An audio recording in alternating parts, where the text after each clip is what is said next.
Robert Ménard, bonjour. Bonjour. Vous adressez une lettre à Marine Le Pen dans la perspective de la présidentielle. Vous lui distillez vos conseils dans l'espoir de l'aider à parvenir à l'Élysée.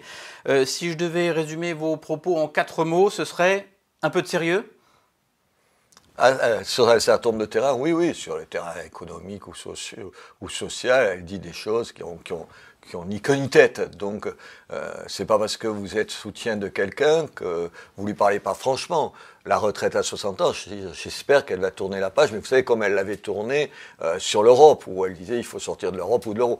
Tout ça n'a pas de sens, c'est de l'idéologie à l'état pur. Aujourd'hui, ce qu'on a besoin, c'est de gens qui parlent sérieusement, qui font pas des promesses inconsidérées, et puisqu'elle se targue de faire de la politique différemment, qu'elle montre qu'elle dit des choses dont elle sait qu'elle le fera. La retraite à 60 ans, personne ne peut penser sérieusement que qui que ce soit y reviendra. Ce n'est pas vrai. On va revenir sur quelques-uns de ces quelques points, mais globalement, vous lancez à Marine Le Pen « Tu fais peur ». C'est ton défi, vaincre cette peur. Est-ce que vous pensez que vous avoir, vous, à ses côtés, c'est de nature à rassurer les Français ?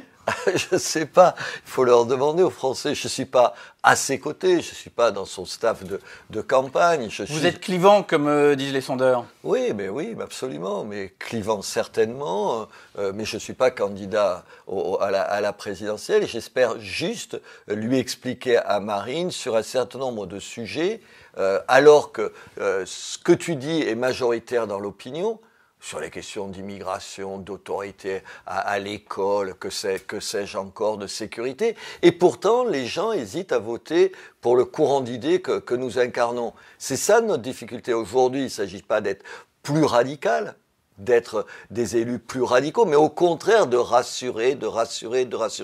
Donc j'ai regardé avec attention ce qu'elle dit, ça me semble plus réaliste sur un certain nombre de terrains, pas assez sur d'autres, et surtout, il ne faut pas qu'elle soit tentée par cette espèce, vous savez, de purisme qu'il y a à l'extrême droite, qui consiste à dire plus blanc que moi, tu trouves pas, plus radical que moi, tu trouves pas, ce serait une erreur. Vous formulez beaucoup de reproches à l'encontre de l'entourage de Marine Le Pen. Vous l'accusez de ne pas travailler assez, de la maintenir enfermée un peu dans des vieilles lubies. C'est qui cet entourage? Vous citez personne? Écoutez, il ne s'agit pas de faire une liste de dénonciation, mais enfin... Mais vous visez qui? Écoutez, il ne me semble pas, par exemple, que les députés du Rassemblement national aient fait un travail extraordinaire. Là, je suis dans l'allusif quand même. Un travail extraordinaire pendant toute cette mandature. Quand vous êtes député, vous êtes payé pour être député, vous faites votre travail de député. Et j'ai le sentiment, je n'ai pas le sentiment, j'ai la certitude, tout le monde le voit, que ce travail n'a pas été fait. C'est sa faute à elle de ne pas inciter ses troupes à travailler davantage.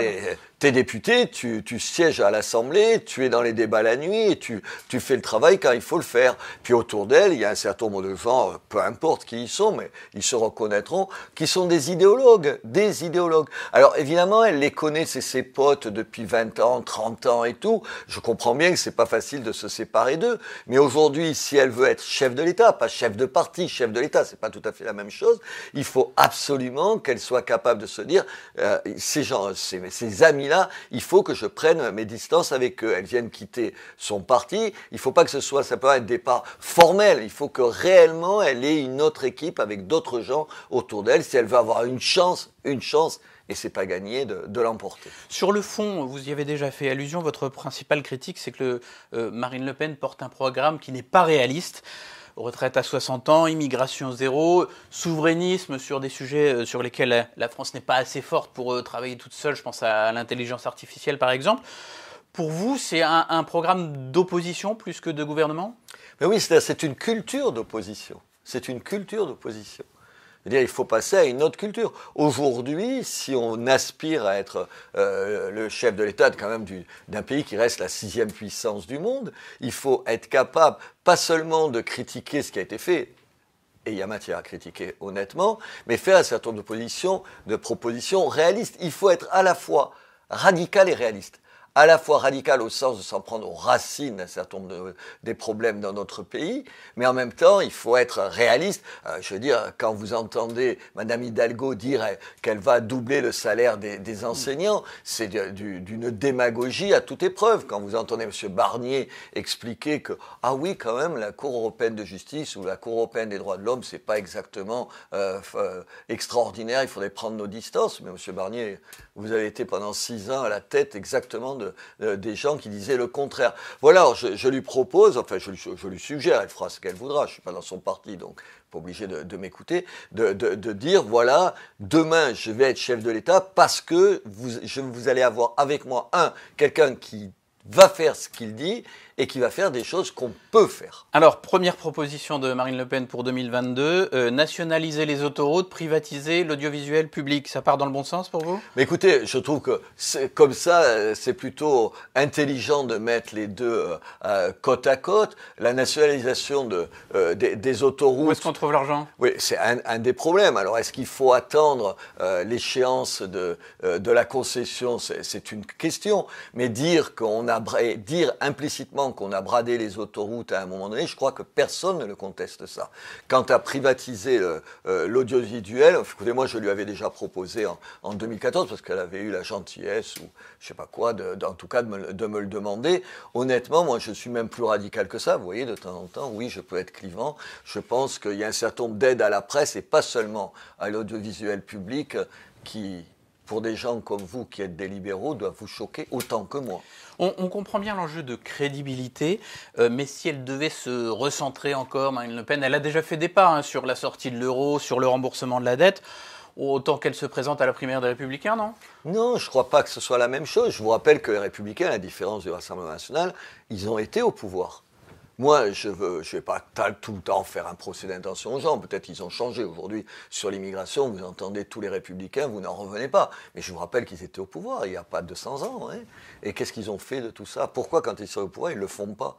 C'est juste une question de bon sens. Moi, je pose juste une question de bon sens. Et je rêve, je vous le dis tout de suite, qu'ils le fassent. Moi, si demain, j'ai à choisir entre Xavier Bertrand et M. Macron, je n'hésiterai pas une seconde, contrairement à un certain nombre de gens à la droite, ou à la droite de la droite, plus exactement. Je n'hésiterai pas une seconde. Moi, je ne suis pas pour la politique du pire. Je pense que je sais pas, ou Madame Pécresse, pour prendre un autre exemple, c'est mieux que monsieur Macron. Et donc, la politique, vous savez, c'est aussi l'art du compromis. Mes amis, ils pensent que dès que tu fais un compromis, tu trahis les choses. Donc, peut-être que tu fais preuve d'un tout petit peu de sagesse. Mais sur l'immigration, par exemple, est-ce que vous ne perdez pas l'électorat fidèle de Marine Le Pen, son socle, quand vous parlez d'immigration choisie plutôt que d'immigration zéro? Non, parce que je pense que dire à un certain nombre de nos concitoyens qu'on va régler et qu'on peut régler en 5 minutes la question de l'immigration, c'est se foutre d'eux. Juste se moquer d'eux. Aujourd'hui, qu'est-ce qu'ils ont besoin, les gens? Ils ont besoin, et Dieu sait que je peux en parler, je suis dans une ville, je vous rappelle, où les 2/3 des enfants des écoles scolaires sont issus de l'immigration. Qu'est-ce que je fais avec eux? La question, c'est concrètement, qu'est-ce que je fais avec eux? C'est pas simplement tarir le flot de gens qui arrivent, et on a besoin de le contrôler parce que c'est pas possible. Mais de le contrôler, on va pas réduire à zéro l'immigration estudiantine. C'est pas vrai. C'est juste pas vrai. On le fera pas plus elle que qui que ce soit.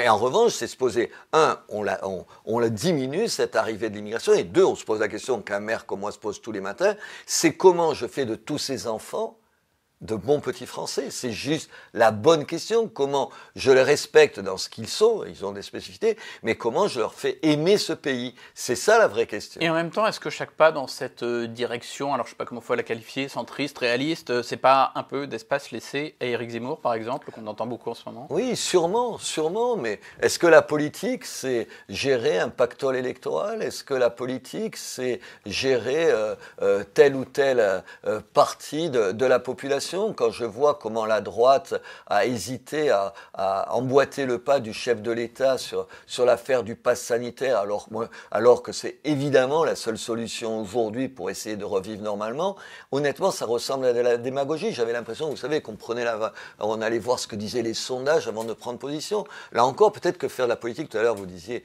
que j'étais clivant. Je crois que je suis clivant, enfin en tout cas pas chez moi, si je juge par les résultats des élections. Je pense surtout que je ne veux pas parler et faire de la politique comme les autres. Éric Zemmour, vous lui reprochez quoi? Vous avez longtemps été proche de lui, vous avez expliqué que vous ne lui donneriez pas votre signature de maire pour qu'il se présente?